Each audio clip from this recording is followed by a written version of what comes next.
You know, a lot of times when we are talking about genetics, and a lot of people feel say, okay, mere doctor se puchunga, I'll go and then go to the doctor. Now just tell me, you have a problem with your joint, which doctor do you go to? You don't go to a cardiologist, you don't go to a chest physician, or you don't go to ENT. You go to an orthopedic. Why? Because he has a specialization. Same way, if you have a problem with your lungs, you don't go to skin specialist. They're all doctors, by the way. Well, there is a specialization that everybody is they've studied and practiced and have got huge amount of experience and loads of information academically or otherwise. Same way, जब आपको एक genetics के बारे में कोई बता देंगे, now you say, let me ask my doctor. Now tell me, which doctor are you talking to? Orthopedic? Well, he's not a geneticist. Are you talking about chest physician? Well, he has not studied genetics. So genetics, जो कल doctor Nikhil वालजेकर ने statement किया था, in the entire curriculum of 3, 4, 5, 7 years that the doctors at different streams are studying, they talk about genetics only for one section. And that's why a lot of doctors today are not even recommending lifestyle changes or nutrition, because even that they have not studied. I'm not saying that allopathic is a fantastic stream of modern medication. Extraordinary things are happening. The technology has grown so big. We all will be going. The first line of treatment definitely is an allopathic for a lot of people. If it doesn't work, then will people try a lot of other pathis, and then बाद में सब बोलते हैं कि भाई ऊपर वाला तुम जान बचाओ. We go there. So friends, I want you to draw your attention to this thing, that genetics is relatively a new science. It's been there in the public domain only for around 10 years or so. And of course, I'm talking about nutrigenomics. But genetics has been, of course, it's an old phenomenon of 1865 from Gregor Mendel. Now, today, the last session, it's going to be a quick session. We're going to have a little glimpses of how the medical world is considering genetics, and how what is the role of a medical doctor who should be talking about nutrigenomics as well as pharmacogenomics. And to do this session, we have a very special person. I would like to invite Dr. Amol Raut from Pune, Gene Support from Genome Bio Technologies Private Limited. He is the CEO there and Director Operations, and he has done his postgraduate in and even doctorate in microbiology, and he has pursued a doctorate research under Pune University and BARC, Baba Atomic Research Center collaboration program at Department of Microbiology. And at Gene Support at Genome Bio, he actually is looking at the entire research activities, implementation of diagnostic technologies in the company, development of new panels for various different conditions of human well-being. So with the waving of your hands, I would like to welcome Dr. Amol Raut. So warm welcome to you, Dr. Amol Raut. And the screen is now yours. You can share this, your PPT if you have one, and you will be able to start your session with that. Over to you. Sure. Thank you very much, Stan. Very good afternoon to, I think it's good afternoon everywhere now, almost. So very good afternoon to everyone. Stan, first of all, congratulations on organizing such a interesting and nice event for last 2 days. I'm sure the participants have been learning a lot. They have shared their experiences. The speakers have shared their experiences a lot with the participants, and it has certainly been an important exchange of information. Now, as you rightly mentioned, today is my topic. I'm going to talk about what is the role of nutrigenomics and pharmacogenomics, and what is the role of a medical practitioner in this science, nutrigenomics and pharmacogenomics. Now, before I really start, I'll let the audience quickly know, because I'm going to conduct this session only for next 15-20 minutes, not more than that. Let me tell the audience over here. I strongly believe that the audience today may be a mix of doctors, dietitians, people who have been availing nutrigenomics or pharmacogenomics services, people who are willing to take them up, or there could be in the audience, there could be people who are propagating this idea and so on. But in this entire scenario, almost 7 years back, when our organization started working in the field of doing research in the field of nutrigenomics and pharmacogenomics. Since then, throughout India and in some other foreign countries as well, we have been talking to many doctors and sharing experience and our thoughts and understanding their views about the use of genetics in diseases. And it was very important to do. So I'm happy to mention that I could get an opportunity to interact directly, indirectly with somewhere around 8,000, 9,000 doctors in last 7 years through roundtable meetings, to conferences, to CMEs, and so on. Very interesting. Now, why and how nutrigenomics and pharmacogenomics is useful to a medical practitioner? Why should a doctor know about it? What should a person who's going to take up a nutrigenomic test go and ask a doctor about whether to take the test or not, and how the person will benefit? See, it many times happen that when a nutrigenomic test is suggested to someone by a dietitian or by some other doctor, there is an inherent tendency that you would want to go and talk to your family physician and ask that, okay, I've come across this information, and should I go ahead? And the response we really can't predict, because the doctor who's going to mention this or who's going to comment on this may be or may not be aware of the science, nutrigenomics, and pharmacogenomics. Yes, this is true. Though we are talking about this science being present in India for last more than 7 years, it's been practiced. There are many doctors, medical practitioners to whom probably organizations like us have not reached, or there has not been percolation of this information. Though it's a useful tool, it has not percolated. There's no there's I mean it's not their fault. It is that we probably haven't reached them, because this is useful science. So now, what happens when a nutrigenomic test or a pharmacogenomic test is to be done, and how a doctor will typically handle it, or what doctors and when they will do it? Now, if you look at a typical medical procedure, you know that whenever we go to a doctor, okay, the classical method of treatment is the doctor will first ask symptoms, then a little bit of history, check also vitals like BP, pulse, maybe pupils, and so on. If required, the doctor will suggest some diagnostic test, and then maybe the prescription. Along with prescription, there are certain, I would say, guidelines also doctors would give in terms of what changes to be made in the diet and so on. Now, this is where the important thing is that in country like India, the doctor to patient ratio today is so one-sided that doctors hardly get time to interact with the patients in detail, however inclined they are. So when we know about diet advice, exercise advice, and lifestyle advice, it's an activity which requires a lot of time, 15, 20 minutes, 30 minutes, 1 hour, because we have to understand what the person's concern is, what the lifestyle is, and then accordingly make changes and suggest changes. Unfortunately, doctors don't get that much time. So prescription is something they focus on. Plus, there are certain recommendations they would generally give. There are some doctors in all the pathies, that is allopathy, homeopathy, and Ayurveda. There are some doctors in all these various fraternities who have started practicing lifestyle advices.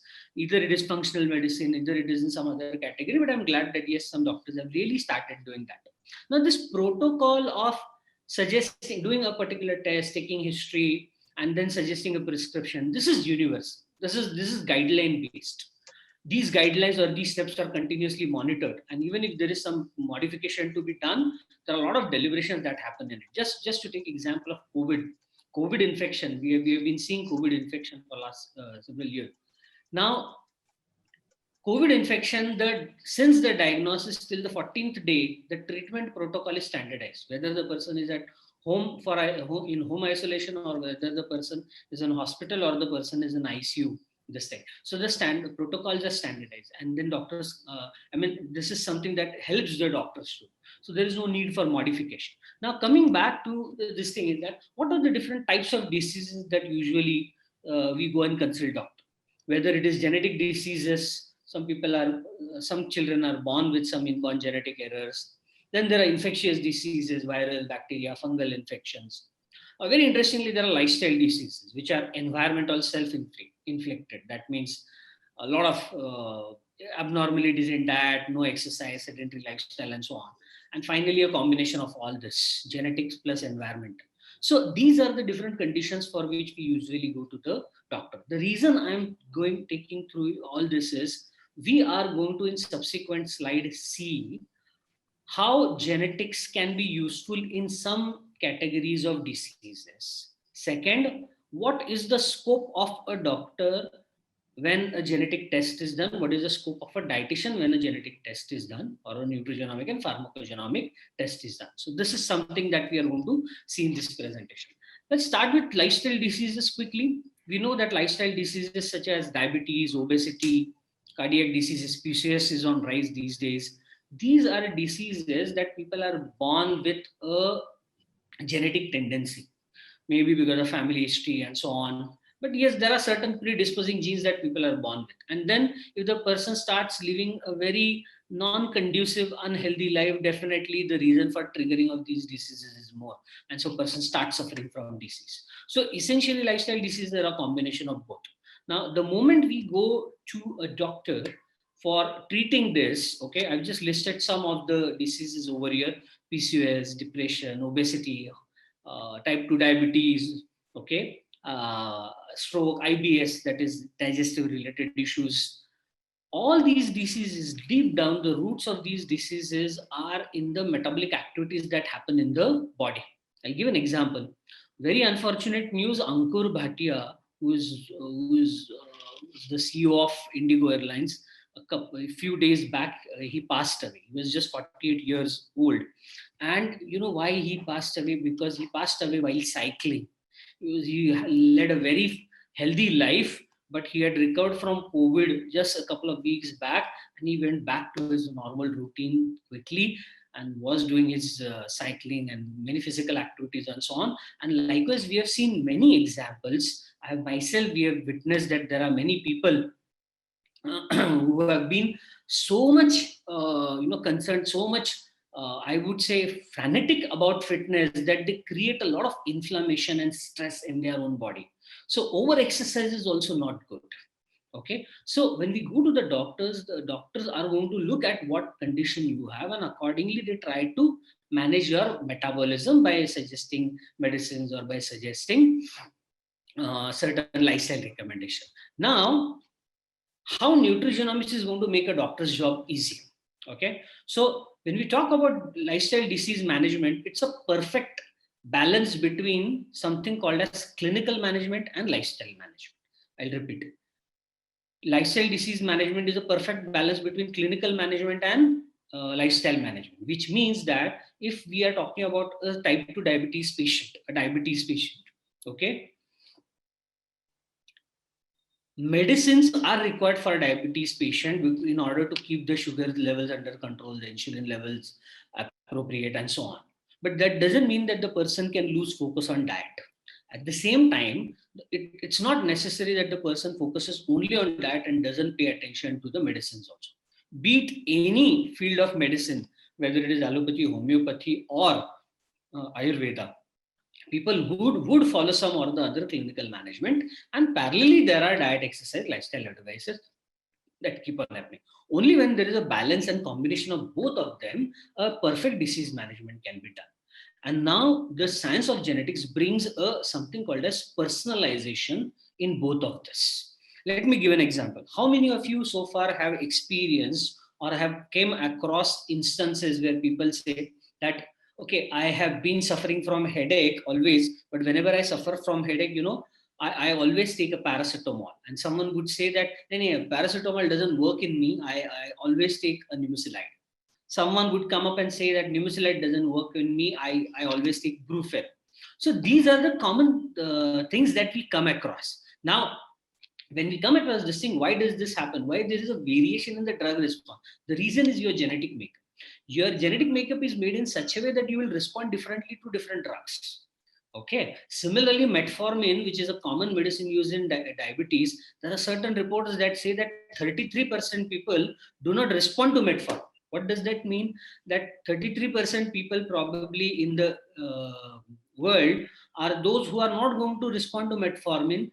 They are taking metformin, is going to help in diabetes management, but the impact is very slow. That means some other medicine is required. So likewise, genetics is going to help in understanding which drugs are better And genetics is also going to help in understanding which diet, which exercise, and which lifestyle is better. Fortunately, genetic tests today are available to do both. Okay. Now, once this is available, we need to understand something very clearly. If a genetic test is done for the clinical management part, please note that that information is only for the doctor. If you have got a genetic report which says that your warfarin response, I'm just giving an example. Warfarin may sound Greek to some of you. Warfarin response is good. Your response to clopidogrel is good. Now these are some technical medical, some medicine names you may not know. But this information, as it is useful to the doctor. Just because you have done some taste, that doesn't mean that your response is good. You should go and start taking that medicine. But yes, next time when you go to a doctor and you see that for some or the other reason the medicine has been prescribed to you, can always take that report back to the doctor saying that, okay, I did this report a long time back.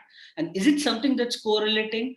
Would it be adding some value to your information about myself? This is how the genetic report is to be taken. The same is with diet, exercise, lifestyle. There are dietitians, there are doctors who are advising diet, exercise, lifestyle. And after doing a genetic test, I think since last 2 days, you have been hearing about how genetics is useful in diet, exercise, lifestyle management. So I'm not going to focus on that. But yes, it's possible. Now, finally, understanding genes, changing the environment with the help of understanding of the genes. So which diet is better, which exercise is better, which lifestyle is better, okay, which medicine is better. A combination of all this is going to help in lifestyle disease management. I'm not talking about cancers today. I'm not talking about infectious diseases today. I'm talking about lifestyle disease. Now, let's start quickly with nutrigenomics, how doctors find nutrigenomics useful. Now, unfortunately, Shruti has been talking a lot on what sins people carry out. So this is a slide that also tells that, yes, we eat, and whatever we eat, that decides what we are. So people eat food based on so many different factors. Just because you like something, you eat it. Just because you are used to, and that's why you eat it, and so on. Like for example, okay, there are some people who will say that no, I would want ghee on the dal rice that I eat, and so on. So these are different factors that govern what food we have. But the most important part is we should eat what is right. And what is right in terms of eating, which food is right, is something that we come to know based on genetics. So two sciences we are going to discuss today. One is nutrigenomics. What is nutrigenomics? A science that helps us understand what is the right diet, what is the right exercise for you based on your genetic makeup. So if anyone is suffering from obesity, if someone is suffering from diabetes, if someone is suffering from some heart related disease or blood pressure, if someone is having some joint related issues or arthritis, okay, the nutrigenomic test will help us in understanding that are there any foods that are actually going to help in controlling these diseases. You would be surprised, but arthritis, okay, a food as common as gluten, that is wheat, can trigger arthritis. You know what that means? That means that the pain in the joint can be triggered, can be more if you consume gluten wheat, especially if you are genetically intolerant to it. So if you are suffering from arthritis and if you are also consuming wheat or gluten, please try and reduce that and see if there is improvement in that. The second important thing is that there are many such lifestyle disease factors that are. Now, what is the basis of this science, nutrigenomics? The nutrigenomic science is based on some research project that was done almost 20 years back. It was a worldwide research called as Human Genome Project. And this project, it helped, so there were many scientists who came together and they decided to do genetic testing and complete genomic profiling of people from different countries to understand that what is the information that's stored in the gene. What is that the genes can tell us? Can we understand genes and predict lifestyle diseases? Can we understand genes and understand which medicines will work better or which diet will better, and so on? So this was the science. This science is based on Human Genome Project. Now, next question that every time when we have been interacting with doctors, they ask us that who should be doing a nutrigenomic test? Very important. This is important for the doctors also who are attending the session. This is probably your first interaction on nutrigenomics. This is also important for those who are availing the nutrigenomic test. Okay, nutrigenomic, which helps us, nutrigenomics, which helps us in fine tuning or modifying or personalizing our diet for lifestyle disease management. Let me tell you, it is useful for everyone. If you ask me, my sincere opinion, it is going to be absolutely useful to everyone. But there are some people who are going to be more motivated to take it. There's a difference. So there are people who will be, as I said, there are people who are going to be motivated, and there are people who may not feel that motivated. Now, who are these motivated people? Stubborn cases, obesity, diabetes. They've tried a lot, but they've not been able to control the weight. They've tried a lot, sugar levels are not under control, cholesterol levels are not under control, arthritis is not under control. Non-responders, a lot of medicines have been tried, but cholesterol is not reducing. Difficult to treat or manage, that's not happening. And people with family history, so someone is scared, I have a family history of diabetes and cardiac, would I also suffer? So nutrigenomic test is not going to predict, it's not going to give you percentage of whether you will have a percentage risk of diabetes, no, but it will tell that which metabolic activities in your body are weak, and if they are not addressed, then will it cause any problem to you? So if that they are handled well, then so always remember, who are the more motivated people to take nutrigenomics? Those who are stubborn or resistant cases, but otherwise it's useful for everyone. Right. Now, in typical this thing, disease management, when medical procedures or protocol are done in disease management, nutrigenomics or genetics, whether it is nutrigenomics or pharmacogenomics, a typical disease management takes or is carried out in a couple of parts. Like, for example, therapy, that is, medicines are given for managing disease, be it diabetes, metformin is given, cholesterol levels, statins are given. Okay. Or maybe, for example, hypertension, high blood pressure, amlodipine is given. So these are different medicines that are given. Diagnostic tests. Now, there are certain tests that are done to check whether a person will suffer from any ailment. Now, you all have been doing blood tests to check vitamin B12. You have been doing blood tests to check some your CRP levels, okay, and cholesterol levels and so on. But if there is a test that can tell whether in future you will always have a tendency of high levels of cholesterol and so on, it will be useful to you, because you will be able to decide how the management should be. This is also important for the doctor, because the doctor can tell the patient that, look, you have a tendency of this problem, and hence why I'm suggesting you to be more focused on the lifestyle part, or this medicine part, is because it's not like other friends probably, or other people who can follow a stay-free life and they are still able to manage.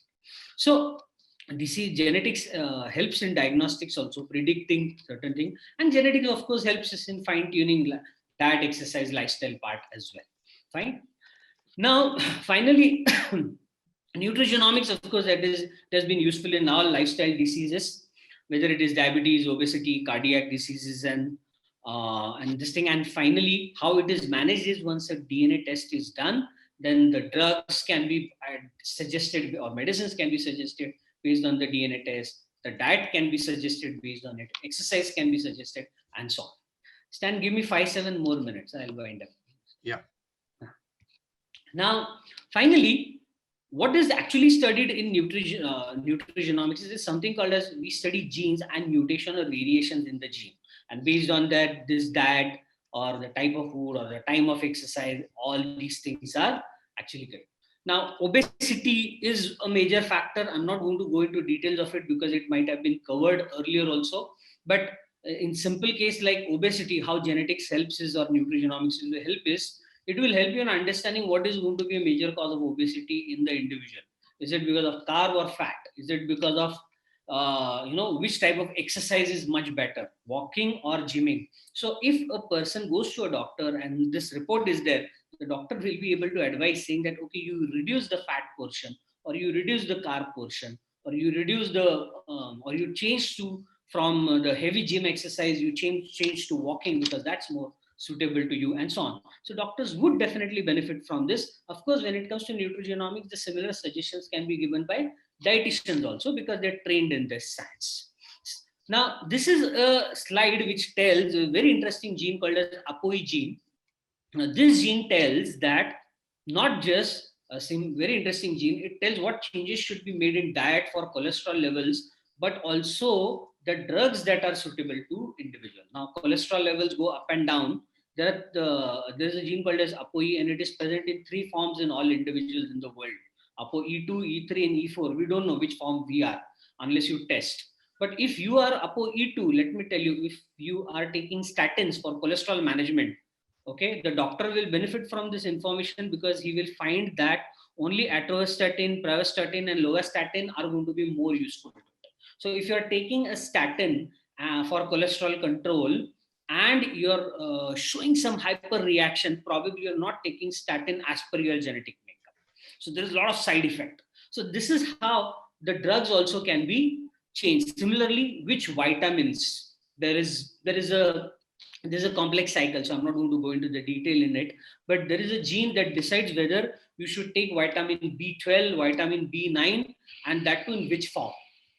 Now, vitamin B9 and B12, there are 2 forms of it, methylated and non-methylated. And the doctor will be able to suggest you that. Today, gynecologists are suggesting, women are suggesting girls these vitamin B9 and vitamin B12 methylated and non-methylated version based on genetic tests, because they understand that which type of vitamin is to be given depends on that person's response.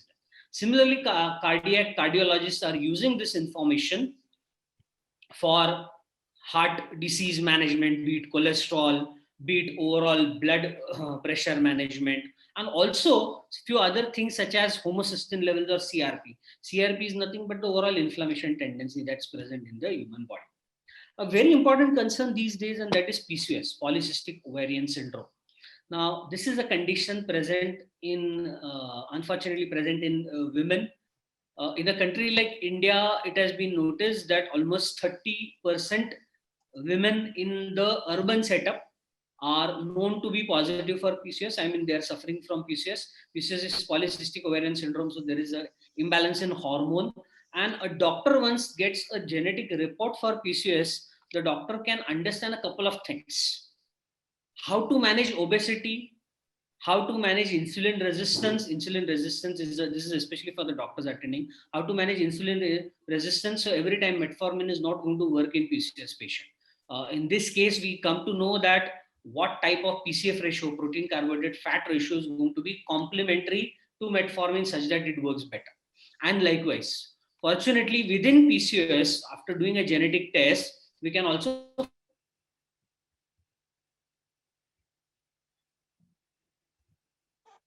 from gluten genetic intolerance test, gluten genetic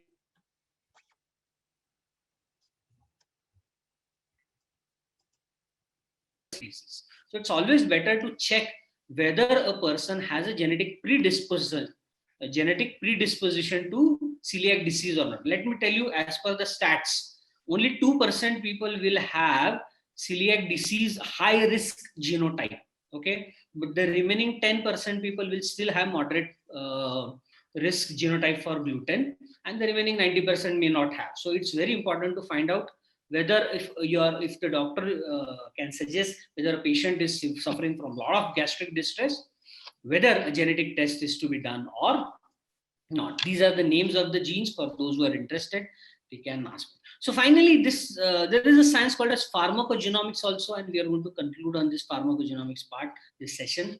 What is pharmacogenomics? I have been talking about nutrigenomics, which is useful to a doctor because doctors need to suggest the right type of diet also, a lifestyle also, which matches to the medicine of the patient. Okay, and hence doctors would find it useful when it comes to nutrigenomic test. They'll find it complementary, definitely. But similarly, there are some genetic tests that can directly help doctors in finding which drug is better, and that is pharmacogenomics. So depending upon a genetic test, we can find out, which is also called as precision medicine, whether a person will show no response to drug or full response to drug or partial response, okay, or the drug will actually be toxic. I'm sure you all know that there are some drugs that show a lot of toxicity. So whether it is toxic or not toxic, or if it effective or not effective, combination is something that can be found out. Fortunately, there are 150 plus drugs. This is important for the doctors attending here. 150 plus drugs. US FDA has put this list on their website.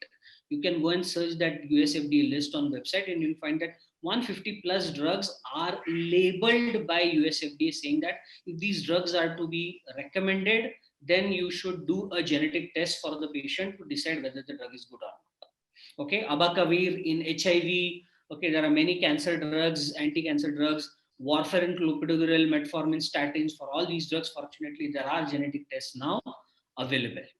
Similarly, in PCOS also, now I'll be happy to share this information later on. But PCOS, which drugs, whether FSH, LH, these are the type of hormones or combinations that are used by gynecologists in management of PCOS, along with the obesity control and the insulin resistance control and all this. This is something doctors usually do. And after doing a PCOS test or doing a genetic testing for PCOS, the doctors, the gynecologists get a very clear idea on which drugs are going to help the patient better. Not just PCOS, I mean, this is just a summary over here. Due to constraint in time, I'll shift to the next slide. But even estrogen management, hormones, there are unfortunately women who have family history of certain cancers, such as breast cancer, ovarian cancer, uterine cancer. And in such women, it is important to control their estrogen levels. So there are genetic tests that can also tell whether estrogen, there is a tendency of overshooting of estrogen or not, and how it can be controlled better. So that's also possible. And the best part is that infertility, finally, infertility, there are many IVF procedures I'm sure you might have heard about. Doctors these days are using genetic tests to plan the IVF cycle. So what is the IVF cycle? When a couple is planning to conceive, the sperms are taken from the male and the egg is taken from the woman, and it is in vitro, in test tube, it is fertilized, and that's what we call as test tube baby. But when the egg should be triggered, which medicine should be given for that, how the sperm and which time it should be fused, all this can be genetically guided as well. And I'm happy to mention that this is also something that has started in the country so far. Fine. So yes, finally, what is pharmacogenomics? Yes, it's an important tool for precision management, for something called as controlled ovarian stimulation, so that right amount of this thing are obtained, ovum are obtained. And finally, why pharmacogenomics is useful for a doctor, why doctors choose pharmacogenomic, improving drug choices so that they could use the right drug. Second is they could suggest the safe drug.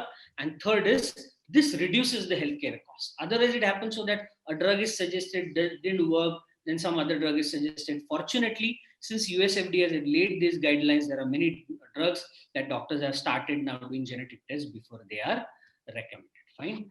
So that's all from my side. These are a few glimpses of some research that we keep on doing with government agencies and some research universities, etc. Some pictures of the lab that we have with different accreditation. And that's all. So finally, I just wanted to mention that when it comes to medical practitioners, many medical practitioners today in India are not aware of nutrigenomics, pharmacogenomics. It is people, it is researchers like us, you all who have been in the field, to make doctors aware that yes, this is a different science and it can be taken up. Further, it's quite likely that a patient, a client may simply go and ask the doctor, okay, I have a proposal on nutrigenomic test and I would want to do it.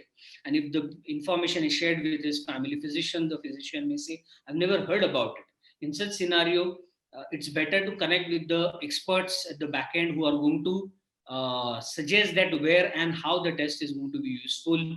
And definitely it will also help the doctor understand how and why the genetic test is being. Right? That's all. Thank you very much.